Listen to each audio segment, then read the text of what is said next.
All right, everyone. I am very excited. We are on episode 20 of the Conquer the Mind podcast with an absolute rock star in the franchising industry, Don Schin. I'm going to briefly dive into his background and then we're going to really dive into the episode today. So, Don, thank you so much for your full hour of unscripted conversation, diving into the brain, the mindset, the experiences of Don Schin today. I appreciate your time. Yeah, it's my pleasure. My pleasure. Love to do it. Awesome. So, Don, correct me if I'm wrong anywhere here. We're going to dive into your background because I think that's super beneficial for young entrepreneur or even people in corporate America trying to better understand franchising or even just the path to success. So, Don is a seasoned businessman, professional entrepreneur, franchise world industry expert, global small business expertise. He's an accomplished speaker, writer, author on a variety of topics, but really specializes in franchise business development, developing personal relationships, understanding, the buying, the selling, it really is an art and a science to it. And Don really kind of helps people understand the relationship between franchisors, franchisees, brokers, candidates. So, this episode is really going to be on all things franchising because Don is someone that has lived, breathed, and, franchising. There's a lot of food. He's probably ate franchising too. So, he's really an expert. He was the first master franchise in the US for an emerging brand with ActionCOACH, which is really one of the most well-established, strongly validated brands throughout all of franchising.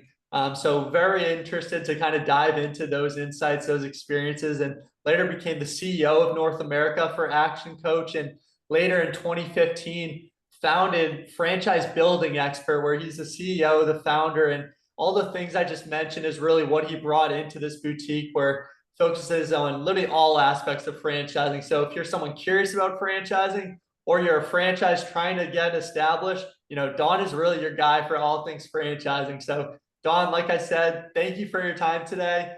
That was the introduction. I'm super excited to dive into it. Awesome. Awesome. That's great. That's a good start. That's a good start. I'll follow your lead, Josh. Awesome, Don. So I think what's super helpful, we kind of stopped the last couple episodes diving into people's background, their past, but I think today I really want to dive into really your career, your history, and kind of throw you questions along the way. But can we start with before you got involved with ActionCOACH? What was life like after did you graduate college? What was like your original path into business, entrepreneurship? Were you even going that route? Were you in engineering college? What was the original path before you really kind of probably fell into franchising, as everyone says? Yeah. Wow, you're taxing my memory, Josh.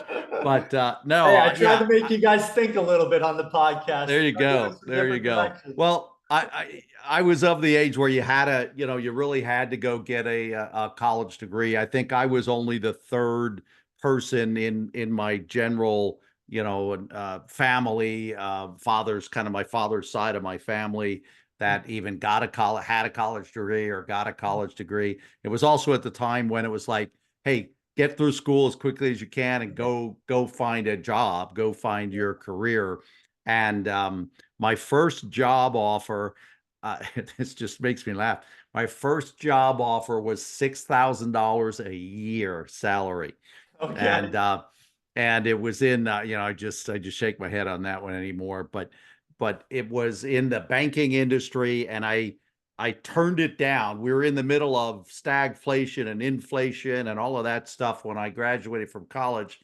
but I turned it down because I just said, this is a ridiculous number. Mhm. And so I ended up getting a job for like 10 or 12,000. And I bounced around a couple of different companies early on. Mhm. And then what I very, very candidly, and this will sound arrogant, but I was in an office manager management kind of position. And Yeah. I saw the money that, we were supporting sales teams, and I saw the money that these sales guys were making, and I wasn't making that kind of money. And I looked at them and I'm there, well, 80% of these guys are no good, Yeah. or 80% of these guys, I'm better than they, I could be better than they are. So that was my shift. I left that company, got my first sales job, and then the careers just kind of built from there. I was with two Fortune 200 companies, about 4 or 5 years in that first sales job, switched into a more technical sale with the second company. And that was the one I moved up the ladder, was making a lot of money, stock options, company cars. We Yeah. lived in Japan twice, got to learn a second language. And then lo and behold, the company was acquired. And I retained my job because that's what my mentors were saying. Come on, stay here, don't leave, don't go. Yeah. It's all going to settle out. And Mm, the reality was, after the dust settled, I was just not a player anymore. mm, And so, and I had advanced very, very quickly. I was in yeah. my mid 30s, got 3 or 4 levels up in a Fortune 200 Huh. company. So I was pretty high up. I was selected as a what they used to call leader of the future, one of the top 100 managers out of a 40,000 person company. And I just said, look, where I am now after the acquisition, this is crazy. And Mm, that was my catalyst to huh. looking at what can I do when I grow up. Yeah. And I worked actually with a career coach, a genuine career coach, Mm, and we found out the things I love to do. I love to be in business and development and sales, but I yeah. loved people. I love pouring into people, and we came up with this. 24 years ago, we came Huh. up with this thing called business coaching, and most people were like, "What the heck is that?" Well, today, a lot of people have business coaches. It's a popular career, Yeah. but that was my catalyst. Mm, The acquisition of the company I was working for, the lack of desire of staying in there, and then really wanting to leverage into another career. huh.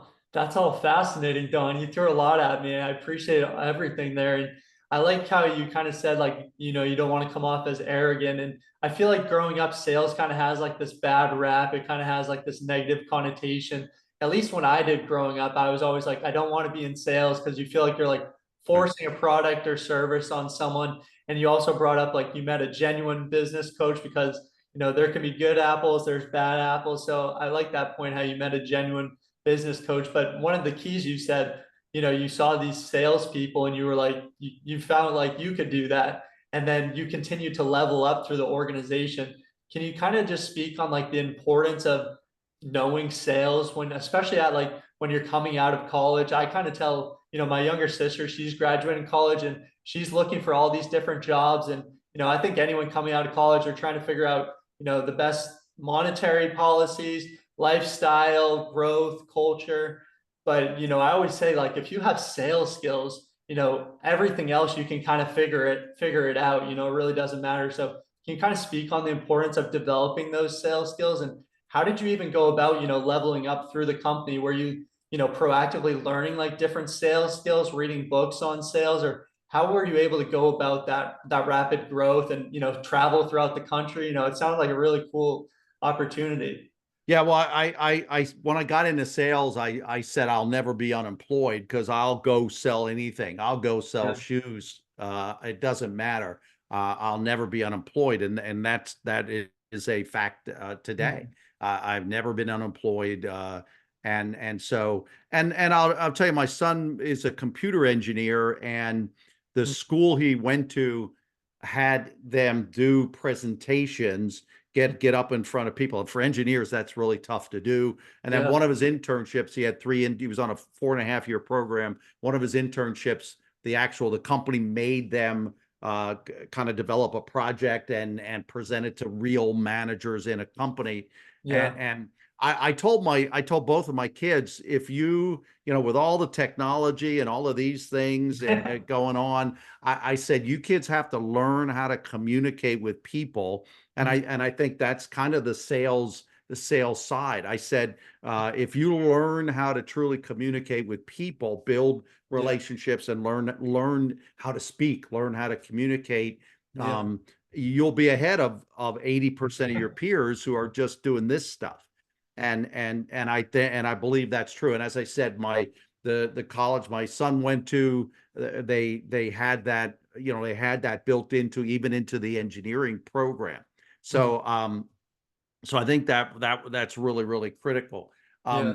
As far as a sales career and kind of moving through the company, honestly, I it was it was an interesting company. Usually people had one mentor Mm. and they just kind of followed that mentor in their career. And if that mentor ever went sideways, well, then their career went sideways too.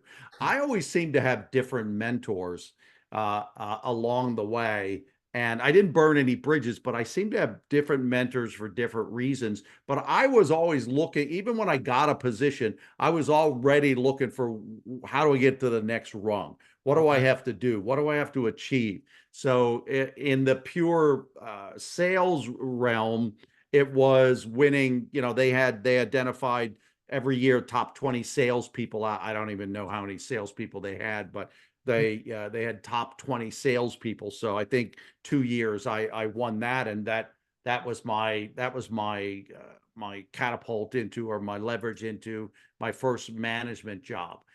The other thing was I was always willing to take on the assignment that nobody else seemed to want, or people Yeah. actually thought it would be a bad thing for your career. So I was willing to take that risk inside a big company, and it always paid off for me. So I went um, out of the sales realm. I went into what they used to call the international division, and today it's global.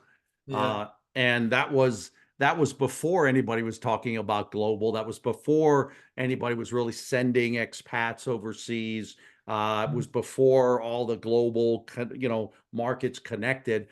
I, Yeah. I was on the forefront of that. So I did that for 3 years. That leveraged me into um, a one of a kind management position in Japan. It Yeah. was during the time where a lot of automotive business was coming from Japan to be produced in America. Honda in Ohio, primary example. All the suppliers were coming with it. Our company sent two of us. We were the only two non-Japanese people out of 1,000 or 1,200 people in the subsidiary there. Wow. And but we were there to learn the language, learn the culture, learn the business, and then we were sent back to America to Wow. help in the transfer of all the business that was coming to America. And so when I got back to America, the business was about 7 or 8 million in revenue. In 3 or 4 years, I took it to 37 or 38 million in revenue. So, That's but I incredible. was just always willing to take a chance in this realm of the protection of being in a company, but a Mhm. very conservative company. So it Yeah. wasn't a high risk taking company. We it was interesting. We had a management company come in, and we spent a day with them playing some games and stuff. And his analysis of our style was not to lose, was to Yeah. play not to lose, not to play to win. And that was never mine was always to play to win. Let's go after something different, see what we can do with it, Yeah. prove everybody wrong, prove people it can be the right thing to do. So. Huh. That's super fascinating. And diving back to really the first thing that you said with your son and engineering and being kind of forced to give these presentations, I think that's just really fascinating as someone that did struggle with public speaking as well. I think just practicing it and trying to find, you brought up the point with cell phones and trying to find different mentors. I think with social media, it can really be your greatest asset or your greatest weakness, really, depending how you use it. You can use it to find all these different mentors. People like yourself are posting content online for free value for people to learn. So you can find different mentors nowadays much easier than, a couple of decades ago when you had to proactively go out and seek these mentors. So if you are someone that has your mentality, like you said, to proactively wants to win, these mentors are out there giving free value to people. So I think that's a really good point. And as you are, you're continuing to level up. I'm just curious before we dive into Action Coach, what was like your motivation at that young age? You mentioned you had the mindset to just keep winning. What was like, I know kind of with a candidate, as they kind of decide if they want to start with franchising, they're trying to figure out what their why statement is. And that's something you help candidates out with as well. What was like your why statement at such a young age so that as you are in this company, you're doing things people usually wouldn't do. You're doing the things people typically wouldn't do. And you just keep, when you get to that next level, you say, I want to get to that next level. I'm curious, what is that winning mindset? What was your why statement at such a young age to accomplish so much? Yeah, to be candid, and I think it was very selfish. I wanted to make a lot of money. I wanted to make good money. I wanted to make a lot of money, and I was just of a lifestyle that we loved. We didn't have children early, so we loved moving, being in Yeah. different cities. The opportunity to go to Tokyo. We had a young daughter, and a 2-year-old, 3-year-old daughter.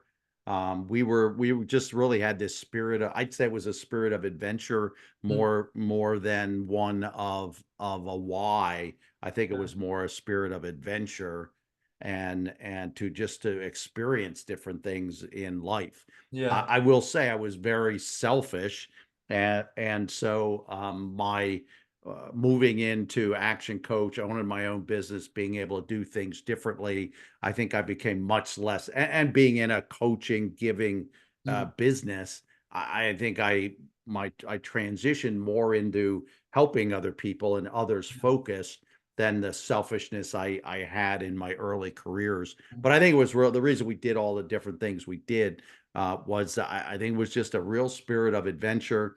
yeah. And I hate the phrase overachiever, and I don't like labels, but I think I was probably an overachiever. So as I said, once I got to a level that I was pushing to reach, I was already thinking, well, how do I get to the next level? Yeah. And so I think there was this component of competitiveness Yeah. and wanting to achieve a lot, and then the spirit of adventure was probably the drive, Mm. more so than a why.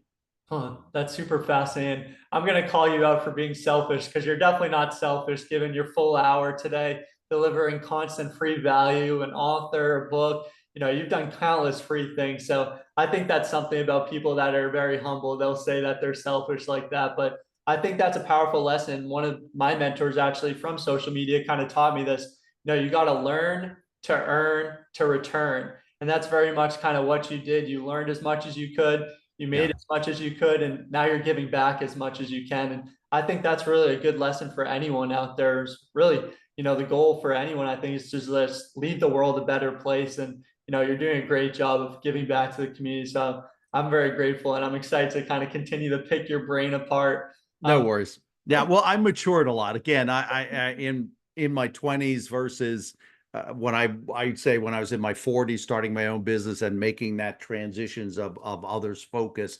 There's a lot of maturity. Life humbles you. So thanks. I appreciate the recognition, but yeah. as I said, I think it was young, aggressive. Mm, I don't think I could have been humble, in my 20s. But so I think some of that, not everybody makes the transition, but I yeah. definitely, definitely my beliefs and my faith changed, and I think Mm, that's the transition to being a lot more others focused. Even have and this is from our church, but even if you can read that, see, yeah. Others. yeah, yeah. So that's on my desk. I see that every day. So, all right, where do you want to go, Josh? No, that's powerful. And we could keep going with that for the next 40 minutes, but let's dive into Action Coach a little bit. You mentioned you kind of met with a business coach, and then you kind of eventually started this idea of business coaching, really 24 years ago, and, evolving into Action Coach. Can you kind of talk about the early stages, what's happening Yeah. there? I understand you guys also really brought in the master agreements. Can you kind of talk upon the decision to bring that into place? Yeah, well, I think there's different reasons to do different when as far as a franchisor, different reasons to do different things. Yeah. My understanding and experience with a master model is there's a couple of real important things to the franchisor. One is you can grow faster because you have other people out there setting up infrastructure and selling for you. You give something up, you share in the rewards, but you can grow much faster with the master model. You got to get the right people, but Yeah. conceptually you'll grow faster. Um, the other thing about the master is you're not using as much money of your own money and investment because and they're paying you. The Yeah. masters are paying you for this privilege, of developing the concept in a geography. So you're not only could grow faster. You could grow faster without your own money. You're using and you're making money on that. So you're Yeah. using somebody else's money. But I think the third really piece of the master is that it's an extra layer, and this is the way I explained it as when I was the master, and I still do if I'm involved in any kind of masters. It's an extra layer of support, and it's a closer excuse me, it's a closer to the franchisee. It's a level of support that's closer typically Yeah. to the franchisee, so much closer to the market. And Mm. that's what I like about that. So, for example, using Action Coach, they're headquartered in Las Vegas. I'm here in Pennsylvania and New Jersey, the territories that I had. Mm. I was within, a 3-hour drive of any one of my franchisees. Yeah. That's pretty powerful. If you're having a problem and you want me to come see you, I don't have to get on a plane Mm. to come see you, and I'm in the same time zone as you are. So I think there's just a lot of benefits to the franchisor and definitely to the franchisees of the master. So Action Coach uniquely started. They had the master model from the start. Okay. And again, from a franchisor standpoint, masters are great ways to expand internationally. You typically sell a master for a country or for half a country, and you deal with one person. You don't deal with the 50 franchisees that they sell. So it's a Yeah. great way to expand internationally, and that's Action Coach was Australian based, Mm. and so it was really when I explained what I did. When people repeat back to me what I did back 24 years ago, I Yeah. look at them and I go, I'm not that big a risk taker. I'm really not. Huh. All the things I had done were in the framework of a big company where I always had a Right. safety net. Mm. And so, but the uniqueness of Action Coach coming from Australia was that they already had 60 or 70 franchisees in 6 countries.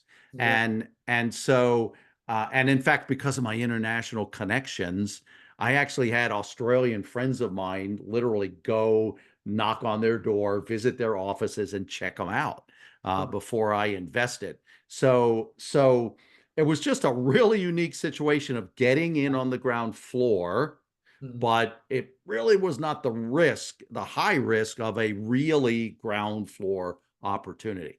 And so it certainly was some risk. Nobody really knew what coaching was. I'll never forget, I went to a trade show or a chamber of commerce show one time, and walking around, and there was a bus company there, and I gave the guy my card, and I'm talking to him, and he's like he's actually rude. He didn't want to Yeah. talk to me.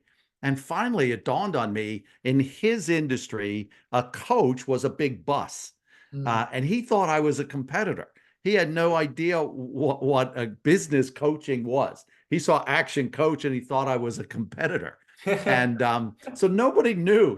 We had to Yeah. educate the industry while also trying to bring people into Mm. the franchise. And that's a lot different. If you buy a handyman franchise or a window washing franchise or janitorial franchise, everybody knows what you do. Right. But in the coaching industry 24 years ago, nobody knew what that was. Mm. And so that was the dynamics of getting it on the ground floor, but not really being as risky because they had 60 or 70 units they had 6 master franchisees already. So those were some of the dynamics.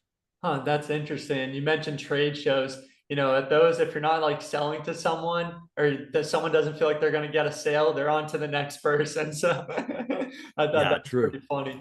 And in terms of the master agreement, so for people that don't know, and Don, really correct me anywhere I'm wrong, but it's really when a franchise grants the rights to the brand to an individual who can then sell that franchise to other people. And that's really what Action Coach was doing. They were an international franchise, as you said, started off in Australia, bringing those master agreements to the United States, where people like yourself can sell units to certain franchisees. Yep. So one of the things you mentioned is kind of not a lot of risk. So I think that's something I'd love to kind of break down in terms of someone that is potentially interested in franchising, no one really even knows what a master agreement is, let alone even all the other different models. How does someone like understand the master agreement? You mentioned, corporate America trying to hedge your risk to a certain extent. Why do you think the master agreement is not a tremendous risk when, it's like totally new position? You may not even know anything about franchising, but you're supposed to sell and award these franchises. Can you talk to someone about someone like potentially contemplating a master agreement, or kind of what it was like getting started for yourself? Yeah, my comment about the risk was that in the US, I was the first one, so there was nobody else. There was no validation. And if Um, you go with an emerging brand, and I'm not knocking emerging brands because they're often my clients, but when you go with an emerging yeah, brand, you really, it's a franchise. You see a system, and maybe you see, the franchisor has a couple of storefronts, so to speak, or units yeah, open and operating successfully. But it's still risky if you're the first franchisee yeah. in, and some people can do that comfortably, and other people really should go with a 3, 4, 500 unit brand. So Okay. it depends on the personality. But for me, it was not that risky with Action Coach because I could see units, I could see 60 or 70 units already operating.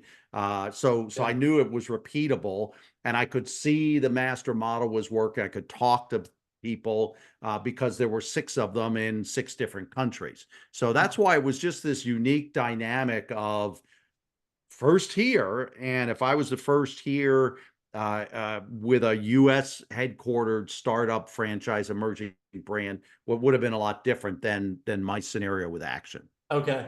Okay. I misunderstood that. So that's a good clarification. I appreciate that. And one of the things that I'm kind of bringing to that I'm thinking about is, you mentioned kind of Australia and it not necessarily being a huge risk. I was just at a franchising convention and they were talking about, franchises writing, especially emerging brands writing FDDs and kind of the legality of it. And, a brand that maybe in Canada, for example, if they try to award franchise in the United States, they don't actually have like the numbers to actually show, so they can't really present an FDD to candidates in the United States. So their point being is that different countries, the numbers may be totally different. So you're saying even though it was in Australia, what gave you the confidence that it was going to be successful in the United States?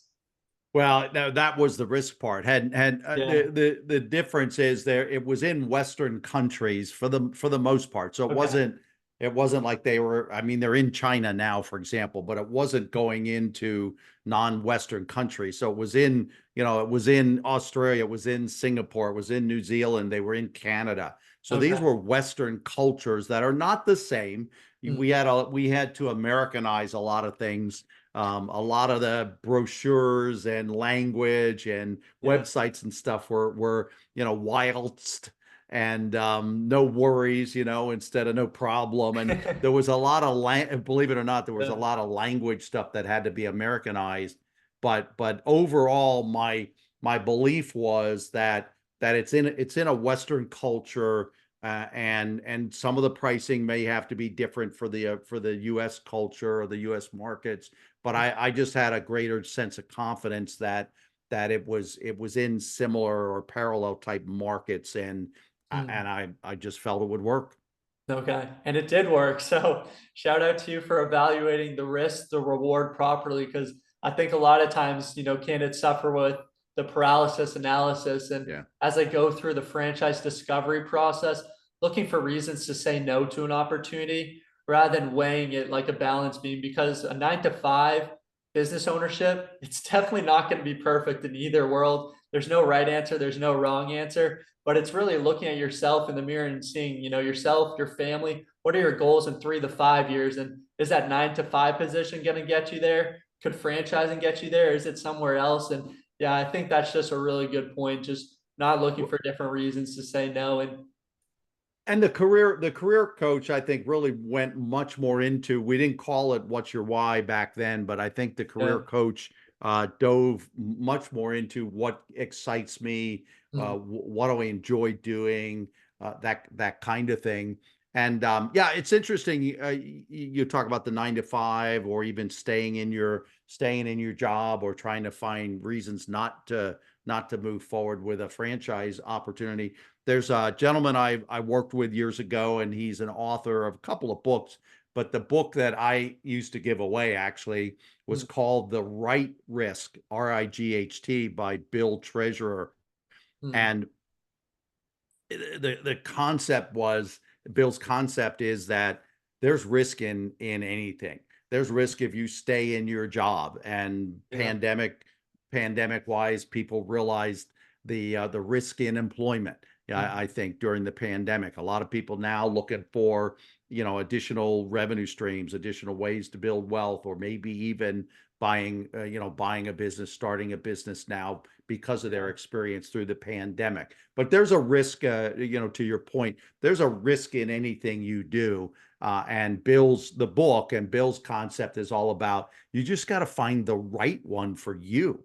Yeah. And I'm very, very big on the why now. Mm, Very, very much, if you have a deeper why in you, mm, and then you're going to jump out of bed, and it's not going to work, and it's not even going to your own business. yeah. You're just out to accomplish what and fulfill your why. And Yeah. and that's I think that's huge. Mm. Yeah, no, I totally agree. And really, it's just, I think if you don't have your why, it's just hard to really measure your growth. You just don't know if you're taking steps in the right direction. Where when you have that why statement figured out, the what and the how don't necessarily matter as much, Right. because as you just take steps in the right direction, you'll figure out those different things. Like, you may not necessarily know what your step 100 is going to be, but if you know what that why statement is, you just find different things that align with that mission, that why statement. So Don, Yep. I really like that point. And as you are, you're a master franchisee with Action Coach. You're a pretty emerging brand in the United States. So you're trying to find like new candidates, kind of trying to bring a new idea to the United States.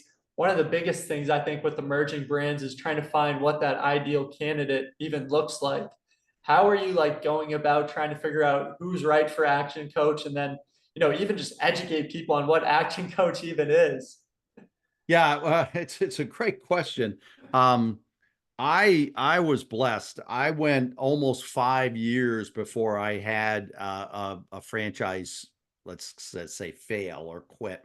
Okay. Um, so you know, but I don't many emerging brands, even Action Coach on a more national basis, did not have that kind of success. Mm, Um, I was I just felt very strongly about being transparent with people that I were talking to, that I was speaking with. Many people, I said, look, you know, you're weak in this area and this area. You're gonna and my training is not gonna solve those two weaknesses. If you're committed to going, getting additional training in those areas and working with those areas, and you're coming into this with your eyes wide open, if you yeah. really want to be a coach in my organization, then I'll bring you on. I'll sell you the franchise. And I think in a lot of cases people walked away because of that transparency, that honesty I had with them. I Yeah. was willing to walk away from a sale, to just not make a sale.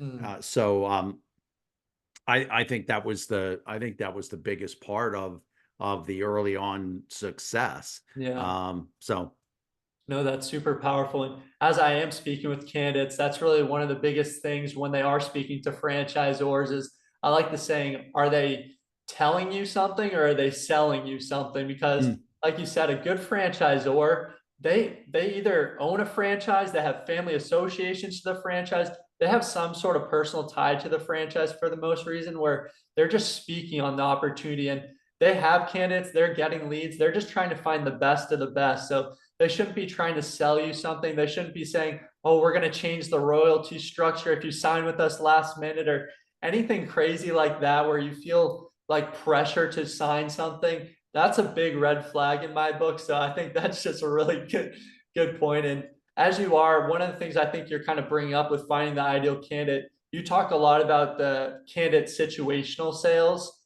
Can you kind of speak upon what that is to someone? And whether you're in franchise sales or any type of business development role, I think it's probably helpful to better understand the candidate. Can you kind of talk us through what that is about? Yeah, well, I know most of this from all the mistakes that I made, and then I got fortunate to have someone who understood this well and coached me through it. But what happens is, in franchising, we all, and you know this, we always talk about the three big deal killers. That's probably 80% of why deals go south, and it's time, and it's fear, and it's lack of family support, and typically that means it's the spouse if Yeah. they're married. And so my belief strongly is, if your sales process and many of the things you do as you interact with your candidates must address those three things head on, because we know they will kill a deal. Even if you address them, even if your process handles it, it could still kill the deal. But at least you're being proactive with how you're working with someone, what your process looks like.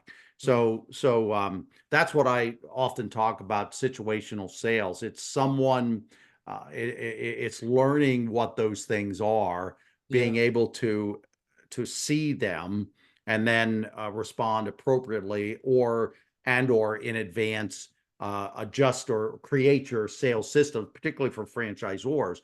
Create your sales system, your sales process of Yeah. working with a candidate, so that you won't have these problems, or they won't be as Mhm. accentuated as if you're not paying attention to them. So that's my reference to situational sales. And Okay. in the coaching space, what I do in the coaching space is, I have been very successful with helping either new consultants or experienced consultants, by Mhm. being able to be that person who can identify those things. Typically, I'm right about what's going on, and then giving the franchisor rep, or the franchisor, or the broker, the Mhm. tools, or the steps of Yeah. what to do next. And we get the placements pretty well and pretty quickly through that coaching. Most of my coaching clients will get a sale in, well, some even in, say, as early as two, but typically I say 4 to 6 months of working with me, they'll Nice. they'll have their sale that they maybe didn't ever get before, kind of thing. Yeah. No, that's awesome. And for anyone that is new to franchising, trying to understand franchising, it tends to be, for someone interested in franchising, to make that decision in the franchise, really a 3 to 6 months discovery process. Because, once you start to learn about franchising, it's a step-by-step process. You're going to go through a bunch of different phases to make sure that each step you still feel comfortable and the brand feels comfortable with you. And once you get to the most powerful part of the process with the validation phase, you're going to get the opportunity to call, speak to all the other franchise owners in the system. And this can take weeks to really validate that opportunity, so that, like I said, in franchising, it's about managing expectations. So you should have a pretty good idea of what your life's going to look like in the next 3 to 5 years, if you're willing to follow that playbook that's given to you. So I think Yeah. that's really interesting as well. And one of the things I'm interested in, as you started with Action Coach, in the early 2000s. Now you're helping candidates still be very successful. How has the ideal candidate in franchising changed? The leads that you're getting on a daily basis, the type of person you're speaking to, has that been relatively the same over the years? Has that changed? Are you seeing different types of people inquire about franchising recently? Yeah, that's an interesting question. I would say, since the pandemic hit, and I think this probably started somewhere in the middle of the pandemic, so it's 3 years, I guess, it's been going Yeah. on. We always had that challenge of somebody doesn't feel comfortable quitting their day job, and some, like me, I was like, yeah, I want to get the heck out of here. I used to joke that I'd come home to my wife every day with a bloody, bruise on my head, because I was banging my head against the wall in the corporate days. I just had to get out of there. But not everybody's not everybody's like Right. that. and there's fear leaving that security. But what the transition to answer your question is, I think we're seeing more people now that are recognizing the lack of the safety net. Mm, It was never really there in employment. right. If you really, because I've talked to people that have been downsized 3 or 4 times, Mm, and I scratched my head going, why do you want to go back? Why are you even looking at a job again? You really want to go back to that vulnerability that in 1 or 2 years you could be downsized again, and they often do. yeah. But so I think a lot of today's candidates are saying, are looking for opportunities where they don't have to leave, at least not right away. They don't have to leave their employment, but if they find the thing that's really cool and they can replace or exceed what their employment did for them, man, they would go Yeah. to it. So they've got something in them that says, I don't want to, and this has been there before, but Yeah. people weren't willing to just cut the cord and go. Mm, Now they're actually saying, okay, I'll investigate this, but it's got to be something that will help me, step into it. yeah. And there've been concepts. I mean, the haircut industry has been that way for the franchised haircut industry has been that way for years. You Mm, could keep your day job. You got to put in 20 or 30 hours a week at the haircut business. And then when your second one opens, you could probably quit your job. right. But the whole franchise industry has been heavily owner operated. In other words, you are the business. You may have to hire, the person that goes out and, fertilizes the lawn for you if you got a lawn care business. But the Yeah. bottom line is you're the business because you operate. You have to go every day if the business is going to run. And that's been, 70%, 80% of the franchise models out there. So the franchise industry is trying to make this transition of giving to the new candidate, the new mindset candidate, giving them what they want. And I don't know that we've figured it out yet, to be very honest. Yeah. Um, many franchise concepts over my 24 years would say, oh yeah, you can be passive, but you got to do it for 2 years first. Then we'll let you be. Well, that doesn't fit what today's candidates are looking for. So I think that's the big change that we've seen, Josh. Mm. No, that's really, I think you brought up some really good points. And going back to managing expectations with the franchise opportunity, because you really just don't know what each franchise, with the participation models, owner, operator, executive, absentee, semi absentee, master agreement, every franchise for the most part has a different definition of that.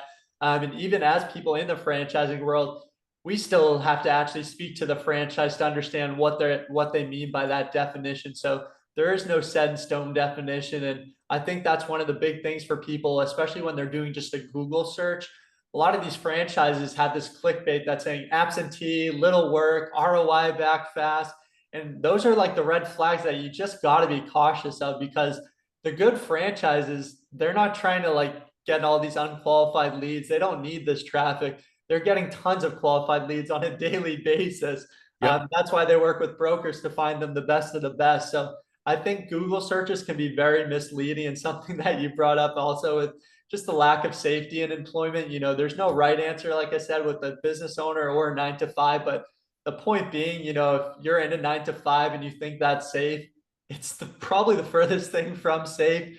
I Yep. did recruiting in finance and asset management, people that are head of investments, head of distribution, making well over 7 figures a year. And they still didn't have that security, that comfort, because you never know when you're going to get replaced by the younger guy, person probably doing the similar skills. And, you just never know. There is no security. Like you said, with COVID, the pandemic, there's a lot of stuff outside of your control. Right. Whereas, with being a business owner, I think you have a lot more control over your future. You want to make more money, you want more time to yourself, you can dedicate more resources to doing so. Yeah, And and I think a lot of people do it for lifestyle reasons too. They're tired of that phrase working for the man. They're yeah, they're tired of putting all their effort into something that, yeah, they were paid for it, but it's really helping yeah, somebody else. I saw that a really I thought it was pretty interesting. I think it was on Facebook. It talked about Nick Saban, who just retired from Alabama, and Bill Belichick, who was, politely, fired from the New England Patriots after their incredible careers and industry changing careers. They were both replaced in about 2 days to 2 weeks. And so anybody that's, on a plane away from their family, staying in hotel rooms, Yeah. eating crappy food by themselves, who thinks they're irreplaceable, who thinks their company really cares about them, I'm sorry.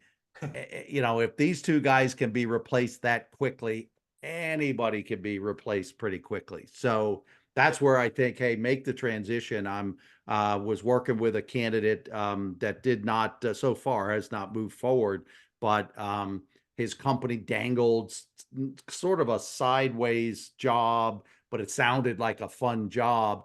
Yet he really didn't want to be there when he thought he was sort of being downsized or he was just going to retire, but they dangled this thing in front of him. And his name was Clark. And I'm there, Clark, what are what are you doing? Yeah. They're just holding on to you because they're afraid to lose you. But in 6 months, if they're not quite sure it's really working, or they've decided they've gotten as much out of you, the rest out of you that they were trying to get out of you, you're going to be kicked to the curb. I didn't quite say it that way to him, Yeah. but we had No, that conversation. So I know. So when you first brought up Bill Belichick, you being from Pennsylvania, I'm from Boston. I wasn't sure if you were where you were gonna go with Belichick, but you no, at it's least all gave him good. his respect. You gave him his credit. So I'm not gonna give you anything. But no, I think that's such a great point. Like Nick Saban, the best of the best in college football. People can argue that, but probably one of the best. Bill Belichick, one of the best, if not the best in NFL football, and both are replaced in days. And Yeah. in like a year, people are like on to the next coach. And from New England, we're already like forgot about Tom Brady, and we give him this respect. We give Belichick his respect, but now we're focused on the president hating Mac Jones and how bad he is. Yep. Yep. Yep. But For sure. I think that's just such a good point for anyone that does feel that security. You get the benefits, you get the 401k, and you feel like it's that sense of security. But a 401k is not in your control. It's the stock market, it's these investors that you don't know who they are, you don't know what companies they're investing in. Whereas a business, you're building this generational asset that you control and you can hand it down to the next generation if you have children, grandchildren. So I think those are really, really great points. And damn, I'm realizing we're already 50 minutes into the podcast. So trying to figure out how we can pick apart your brain a little bit more today. This has been Well, awesome. I will say, Josh, that I in my corporate days, I thought my 401k was a wealth building, and it really isn't. Yeah. Especially when they can swing, 20, 30%, 40% over the course of years, and then you have to make that back up just to get back to where you were. Yeah.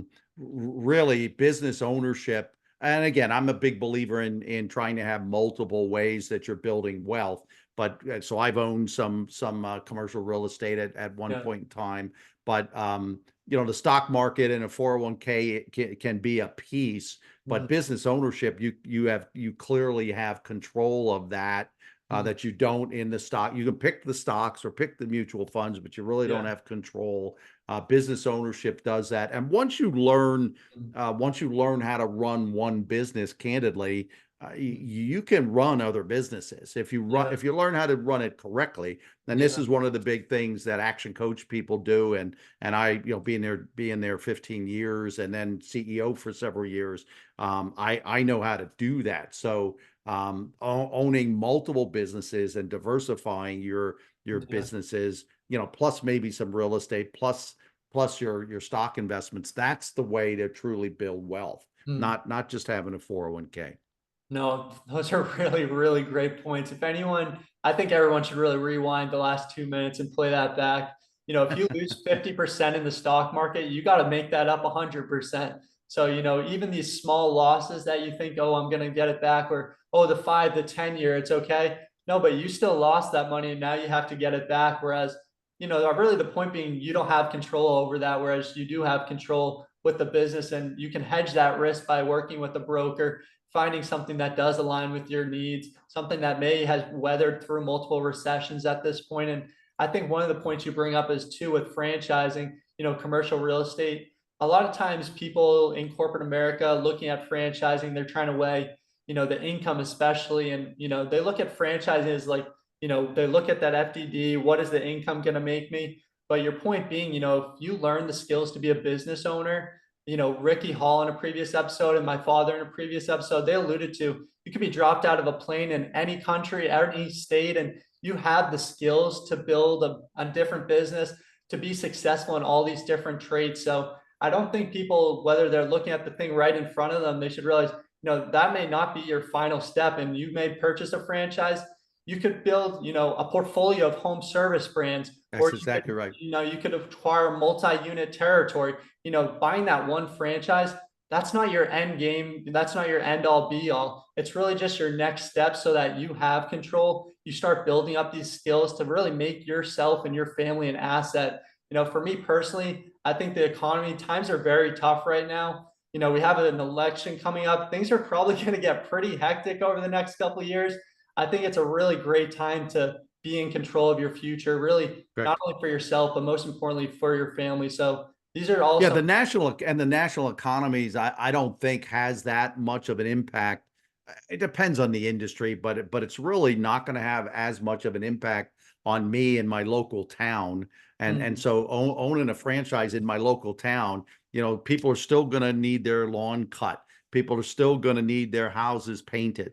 People are still going to need their taxes done.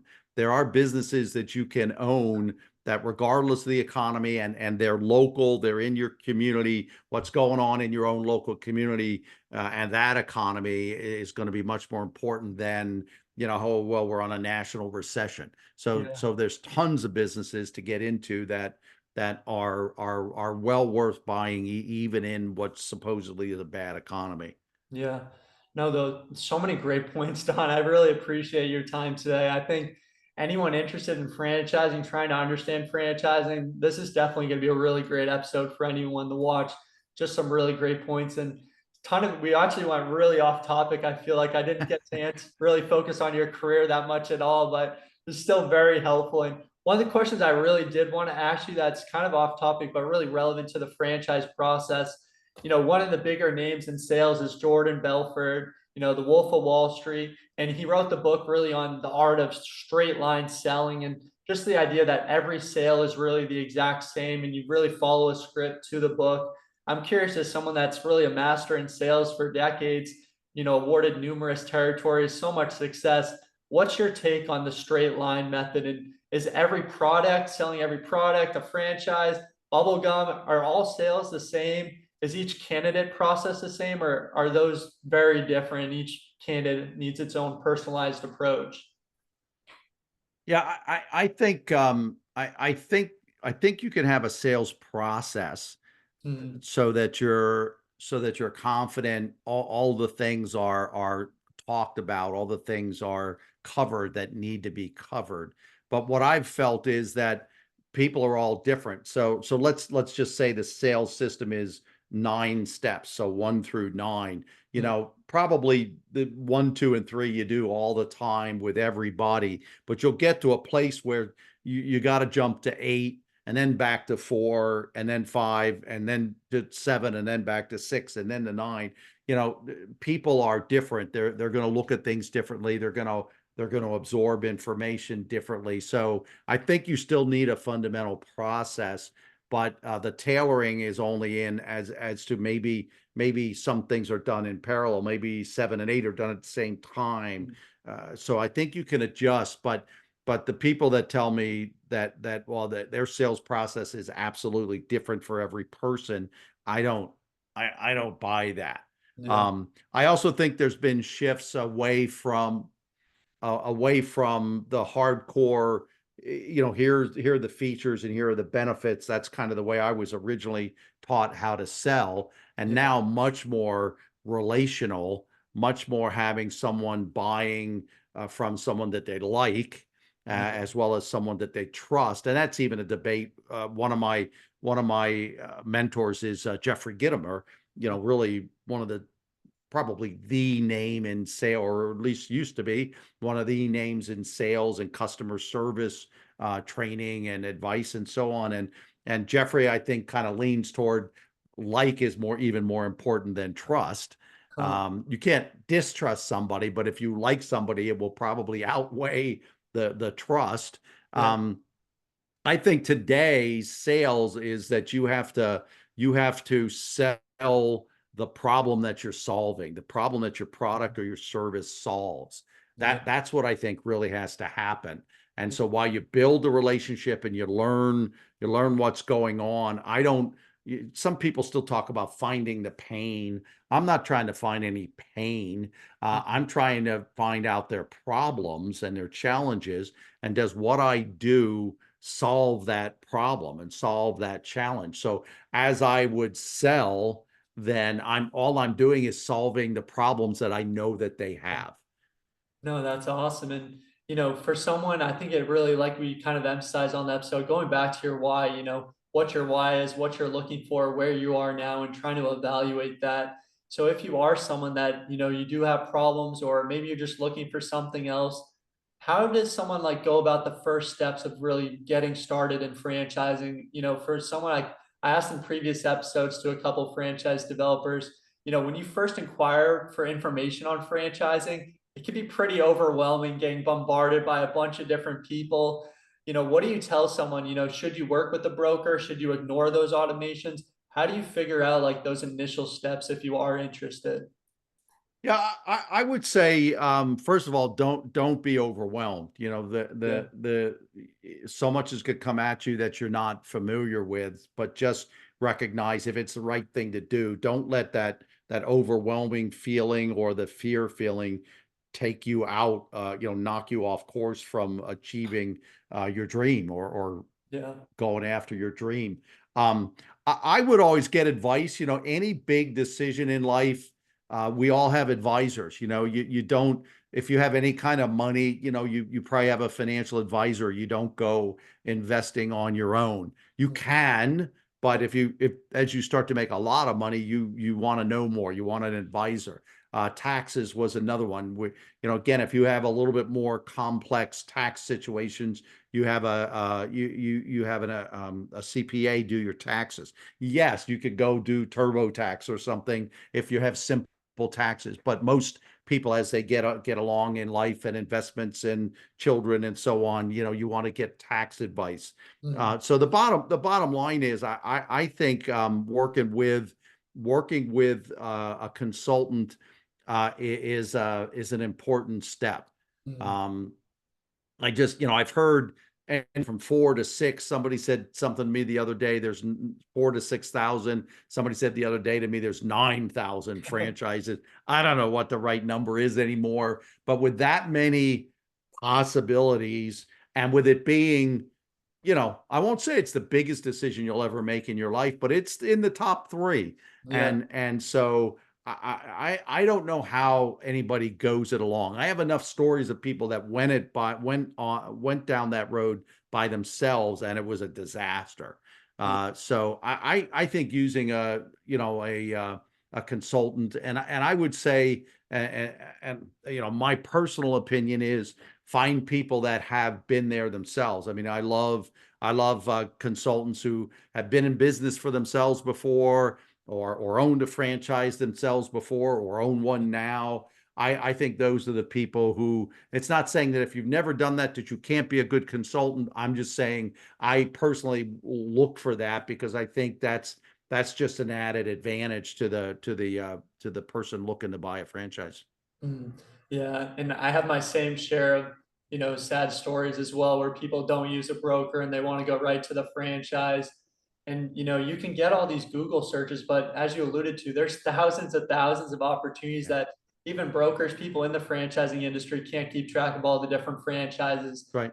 They were just saying at the event I was at, there's 300 new franchises every year and 300 fail every year. So why not work with someone that can help you focus your time on those opportunities? And even if you're speaking to one franchise and you're like, this is what I want, a lot of times it doesn't necessarily align with what you're looking for. Maybe there's something else in that industry that may be a little bit better that you had never thought about. So even if you're someone that, you're already talking to a franchise, it's really key that, I think to make an educated decision to see the entire universe, to see everything rather than just diving into that one industry. Because as you alluded to, it may not be the biggest decision in your life, but it's definitely up there as one of the bigger decisions. It's going to affect your lifestyle. It's going to affect your finances. It's probably going to affect your happiness, your mindset, your well-being. So, it's really key that you're weighing in all these different decisions as it really does affect that next step. So, Don, where can Yeah, people, yeah. yeah. I just wrote last thought, and what I always tell people is, if it's your first business ever, really go with a franchise. But I also tell them that going with a franchise is going to increase your probability of success. If you have a consultant, a broker, consultant help you, it means you're not just going to find a good franchise, you're going to find one that really fits you. Mhm. And that's an added level of not only being successful, but it really fulfillment, really enjoying it. So No, and I that's a good point too. We could probably keep going back and forth, but someone they meet with one brand and then they say, "Oh, franchising isn't for me." But you didn't see the whole universe, and a broker probably wouldn't have even showed you that opportunity, for example. So we could right, have right. saved you that time. So yeah, I think that's a really great point. Don, where can people find you? Yeah, the best way is just go to our website, franchisebuildingexpert.com. There's a contact form, and I'll get back to you. You could just reference. I would love to, in the contact comments section there in the Yeah. contact form, say that they heard me on JD's podcast, and so we know how they found us. Yeah, let's do it. If anyone, you're interested in franchising, you found any value in this, you're looking to take control of your future, conquer the mind, conquer your life, like, share, subscribe, help out the algorithm. Don, I'll put your information in the description as well for anyone interested. But I always like to sum up the podcast at the end. So, Don, if you have to go, feel free to drop off. But very quickly, for anyone at the end, my biggest takeaways from this were just the lack of safety in corporate America. There's no right, there's no wrong, but you're definitely not safe. Once you reach a certain age, that company is looking for the younger person that they can pay less to have those same skills. And, especially in finance, the investors, we have this AI ChatGPT coming out. They're very easily going to be figuring out better stocks to invest in, for example, than someone with the same CFA, the same degrees as the person to your left, to your right, and then the same person they're training that's in their 20s with those same skills. So I think,